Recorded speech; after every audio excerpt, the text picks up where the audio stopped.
Divers are combinations of acrobats, seagulls and fish who think nothing of floating for minutes in the atmosphere before hitting the water, leaving hardly a ripple to show that the spring has come and gone.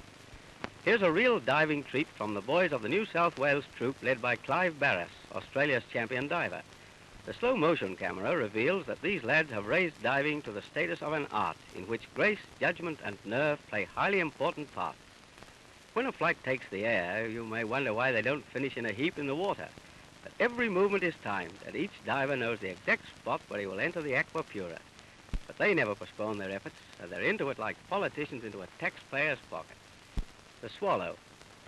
How suggestive of those birds in flight, and with what exceeding grace they perform it. This is not an easy one.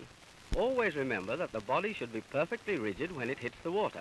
As you perform it, you will firmly believe that your body is in an upright position, until your shoulder blades hit first and your knees fold up.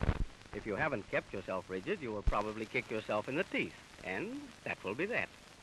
The book on diving always mentions that the water is entered. That is a myth.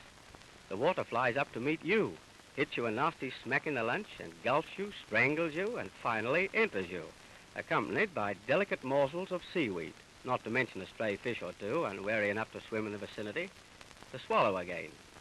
The only part of the swallow dive we've ever performed correctly is the swallow part, the 1 1/2.